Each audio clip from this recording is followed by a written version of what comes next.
আমি এই মুহূর্তে রয়েছি ফরিদপুর মেডিকেল কলেজ হাসপাতালে এবং এখানে কিন্তু যে ফরিদপুর মেডিকেল কলেজ হাসপাতালের টেকনোলজিস্ট এবং ফার্মাসিস্টরা কিন্তু দশম গ্রেডে উন্নতির জন্য কিন্তু তারা কর্মবিরতিতে রয়েছে এবং তারা কিন্তু বিক্ষোভ করছে।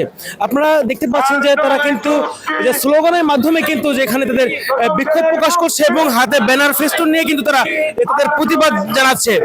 তারা কিন্তু মূলত 30শে নভেম্বর তাদের প্রথম কর্মবিরতি দেয় এবং সেই কর্মবিরতি ছিল 2 ঘন্টার জন্য।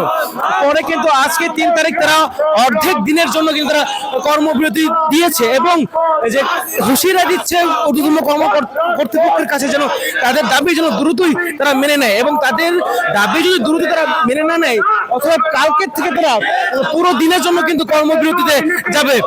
আমরা এই মুহূর্তে এখানকার যারা আন্দোলন করছে এবং কর্মবিরতিতে রয়েছে যে সকল টেকনোলজিস্ট এবং ফার্মাসিস্ট তাদের সঙ্গে একটু কথা বলবো।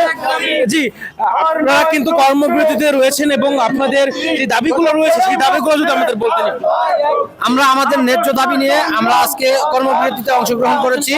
দশম গ্রেড এটা আমাদের আসলে দাবি নয়, এটা আমাদের ন্যায্য অধিকার, যেখানে অন্যান্য ডিপ্লোমাধারীদের নেই। কৃষিবিদ, নার্স এবং প্রকৌশলী, ইঞ্জিনিয়ার সবাইকে 11তম গ্রেড থেকে তাদেরকে দশম গ্রেডে উন্নতি করা হয়েছে। কিন্তু স্বাস্থ্য সেক্টরে মেডিকেল টেকনোলজিস্টরা অবিসংগঠিত ভূমিকা পালন করার পরেও তাদেরকে 3য় শ্রেণীতে রাখা হয়েছে, তাদেরকে দশম গ্রেড দেওয়া হচ্ছে না। আমরা আমাদের ন্যায্য দাবি নিয়ে মাঠে নেমেছি, কর্মবিরতিতে অংশগ্রহণ করেছি, যেটা আমাদের পূর্ব ঘোষিত সেন্ট্রাল কেন্দ্র থেকে বলা হয়েছে। এর আগে আমরা কর্মবিরতি কর্মসূচি অনেক প্রোগ্রাম করেছি, যেখানে স্বাস্থ্য অধিদপ্তর আমাদেরকে নিয়ে একটা তালবাহানা মেতেছে।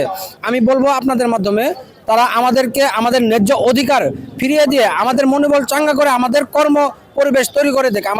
আমরা আমাদের কর্মে ফিরে যেতে চাই। আমরা মানুষের স্বাস্থ্য নিয়ে কাজ করি, আমরা মানুষকে ভোগান্তিতে ফেলতে চাই না, আমরা রুগীদের জিম্মি করতে চাই না। কিন্তু আজকে দীর্ঘ 30 বছর যাবৎ আমাদেরকে হেলাই ফেলাই, আমাদেরকে অবহেলা, লাঞ্ছিত করা হচ্ছে। এই জন্য আমরা বলতে চাই দশম গ্রেড আমাদের দাবি নয়, এটা আমাদের ন্যায্য অধিকার। যতক্ষণ পর্যন্ত দশম গ্রেড আমাদেরকে ফিরিয়ে দেওয়া না হবে ততক্ষণ পর্যন্ত আমাদের আন্দোলন, কর্মবিরতি কর্মসূচি চলমান থাকবে, চলছে এবং চলবে।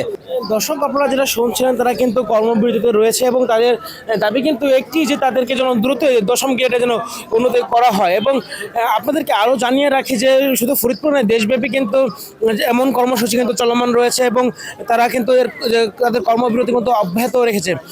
দর্শক, আপনাকে আরও বলে রাখি যে ইঞ্জিনিয়ারিং যে ডিপ্লোমা রয়েছে এবং যে কৃষি ডিপ্লোমার পাশাপাশি নার্সিং ডিপ্লোমা কিন্তু যে 11তম গ্রেড থেকে দশম গ্রেডে উন্নত পেয়েছে, কিন্তু এই মেডিকেল টেকনোলজিস্ট এবং ফার্মাসিস্টরাই কিন্তু যে এখনো উন্নতি মানে দশম গ্রেডে কিন্তু এখনো আসতে পারেনি।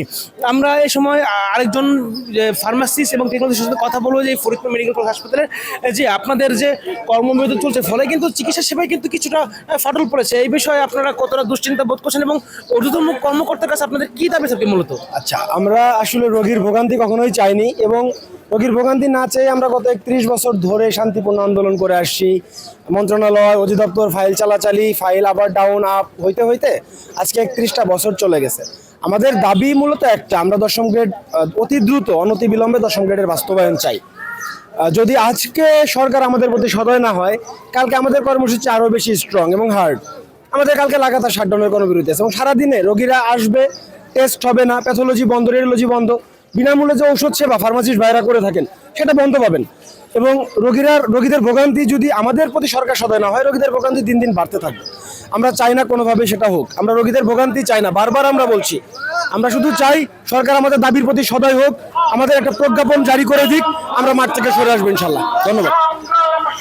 দর্শক, আপনারা শুনতে পারলেন তাদের কিন্তু একটি দাবি, দ্রুতই যেন দশম গ্রেডে তারা যেন উন্নয়ন হতে পারে এবং দশম গ্রেডে তারা চাকরি করতে চান এবং তাদের দাবিগুলো কিন্তু একদম স্পষ্ট। তাদের দাবি না আদায় হবে না তারা কিন্তু রাজপথে থাকবে। আজকে কিন্তু 3 ডিসেম্বর কিন্তু আজকে কিন্তু অর্ধেক দিনের কর্মবিরতি রয়েছে, কালকের থেকে কিন্তু আরো জোরদার ভাবে কর্মবিরতিতে যাচ্ছে তারা এবং দিনব্যাপী কর্মবিরতি থাকবে। ফলে কিন্তু চিকিৎসা ব্যবস্থা কিন্তু ফরিদপুর অঞ্চলে কিন্তু ব্যাপক ঝুঁকির মধ্যে পড়বে, যেহেতু ফরিদপুর মেডিকেল কলেজ এই ফরিদপুর বিভাগীয় অঞ্চলে কিন্তু গুরুত্বপূর্ণ একটি হাসপাতাল। দর্শক, এটি ছিল আমার কাছ থেকে ফরিদপুর মেডিকেল কলেজের টেকনোলজি এবং ফার্মাসিস্টের যে কর্মবিরতির সর্বশেষ আপডেট। ধন্যবাদ সবাইকে। Tamim Islam, rising BD, Faridpur. Stella featuring next level. Well done, side by side, fridge.